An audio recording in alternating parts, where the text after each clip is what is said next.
for the fans. The glory for the pinstripes. What's up, Yanks Nation? And welcome back to Yankees Fan Central. It's your man here, bringing you the hottest, straight from the Bronx info. And today, folks, we gotta talk. It's serious. I've been talking to my sources, and the situation is exactly what Bob Nightingale over at USA Today and Ken Rosenthal at The Athletic are reporting. Our number one priority this offseason, aside from locking down Cody Bellinger, obviously, is pitching. And I'm not talking about tinkering. I'm talking about a necessary, urgent overhaul of both our rotation and our bullpen. The news that we're starting the season without Carlos Rodon, and even worse, without our ace Garrett Cole, is a gut punch. It means that if the season started today, Alan Winans would be our number 5 starter. Now, with all due respect to Winans, that ain't it. That is not the New York Yankees standard. That is not how you win the AL East. Brian Cashman knows it. Hal Steinbrenner knows it. And we, the fans, damn well know it. The situation is critical. 3 of our starters could be on the IL to start the season, and we've got 4 key relievers hitting the free agent market. We cannot go into April with this much uncertainty. So let's dive deep into what I'm hearing. We'll start with the bullpen because that's where the juiciest rumor is cooking. Yeah, reunion with Devin Williams, who was solid for us in September, and the postseason would be a logical move. He knows the system, he knows the pressure of the Bronx, but the name that's swirling hard behind the scenes, like Pat Ragazzo at SI mentioned, is Edwin Diaz. Yes, that Edwin Diaz, the Mets closer. Ken Rosenthal gave us the specifics. Diaz is looking for a contract similar to the one he signed back in 2022, that 5-year, $102 million deal. Rosenthal is putting the chances of him returning to Queens at 50-50. And he specifically mentioned that the Yankees, our Yankees, are sniffing around that market. Now, just think about that. Think about the impact. This isn't just about adding an elite arm. It's about making a statement. It's about poaching the best player from our crosstown rivals. Can you imagine Narco blaring over the speakers at the stadium? But for us, that is peak evil empire.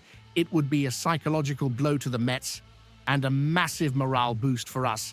However, the question Cashman has to answer is this: is $102 million a smart investment for a closer when we have such glaring holes in the starting rotation? It's a valid debate, but the opportunity to get a generational talent like Diaz, who dominated the league, doesn't come around every day. The heat is on. Continuing our analysis, if the bullpen is a priority, the starting rotation is an absolute 5-alarm fire. Like I said, Alan Winans as your number 5 is not a winning strategy. We need, at minimum, 1 top-line starter, and my sources are telling me the Yanks are looking very seriously at the international market, specifically Japan.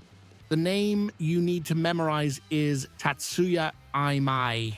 He's being billed as the next elite arm to make the jump from the NPB to the MLB. Think about it. The Yankees haven't had a truly impactful signing from Japan since Masahiro Tanaka. We watched Shohei Ohtani go to the other coast. We watched Yoshinobu Yamamoto and Roki Sasaki pick other destinations. Enough is enough. The Yankees need to re-establish their global footprint. Bringing in Imai wouldn't just be filling the gap left by Cole and Rodon. It would be a strategic move to lock down an ace for years to come. It would be a direct answer to our rivals and a sign that Hal is willing to cut the check to win. But what if the play is more conservative? What if Cashman looks for a short-term fix, a veteran bridge, while we wait for our aces to get healthy? That's where a name that's been linked to us forever comes in.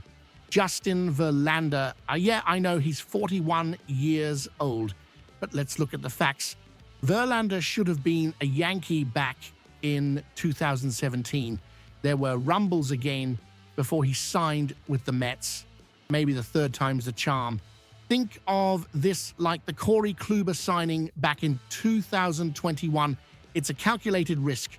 SpotRack has his value projected at a 1-year deal worth about $7.8 million.